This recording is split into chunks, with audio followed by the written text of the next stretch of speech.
Clujul este orașul viitorului nostru. Am venit, am studiat, ne-am îndrăgostit, ne-am construit carierele și ne-am stabilit aici. Vrem să dăm startul unui nou început.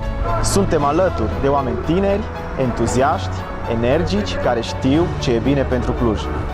Iubim Clujul. De ce trebuie să stăm deoparte? Politicile vechi trebuie schimbate pentru o gândire tânără și deschisă. Schimbarea începe de aici, din inima Transilvaniei, și vrem să ajungă în toată țara. Avem nevoie de ajutorul vostru, pentru că în următorii 4 ani progresul să înceapă. Capitala Ardealului e mai mult decât un oraș. E locul unde visurile se îndeplinesc, unde oamenii au plecat de la muncă să protesteze împotriva unui guvern viciat. Bunicii noștri au murit pentru unitate, părinții s-au sacrificat pentru libertate, dar tot nu e suficient. Dacă nu acționăm, speranțele se prăbușesc. Ignoranța e complicitatea. Schimbarea este în mâinile tale. Ieși la vot. Susține Clujul să fie un oraș model pentru întreaga Europa.